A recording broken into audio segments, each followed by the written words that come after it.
Lymphoma is a cancer of lymphatic tissue or lymphocytes. So, in our body, we have two types of lymphocytes, the B lymphocytes and T lymphocytes. The basic function of a lymphocyte is basically to protect us against infection.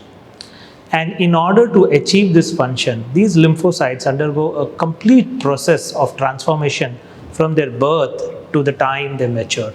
And once they have matured, they go and sit in different parts of the body, specifically in the lymphoid organs, in the spleen, in the intestines, and so on.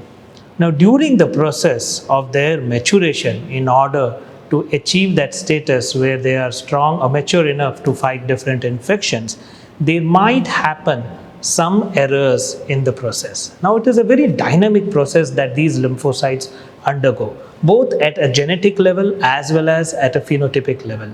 And during this process, it may so happen that there might be some errors in the process. And once these errors happen, these lymphocytes now have their ability to start dividing unlimited.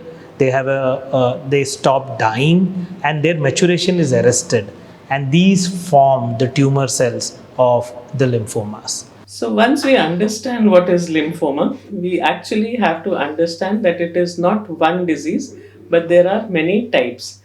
Lymphoma was first described 1.5 centuries back by a gentleman known as Thomas Hodgkins.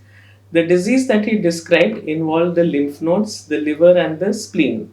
But as time progressed and a lot of investigations came in, we realized that lymphoma is not one disease, but it is many diseases put together.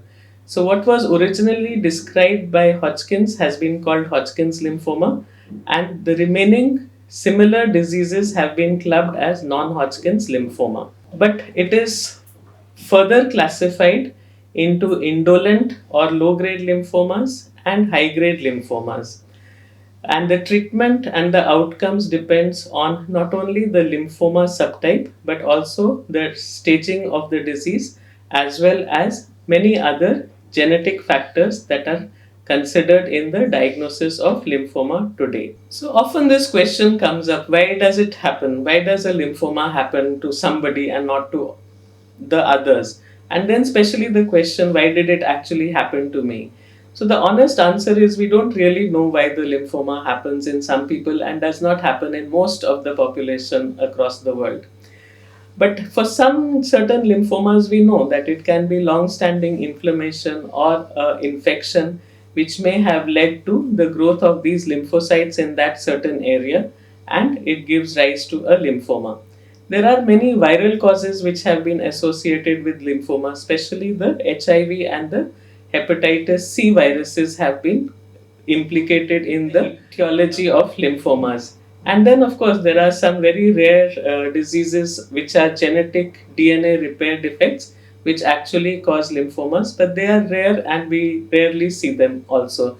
So, one must not think that it is a genetic disorder and begin to worry if there is a case of lymphoma in the family that anybody else may get this disease.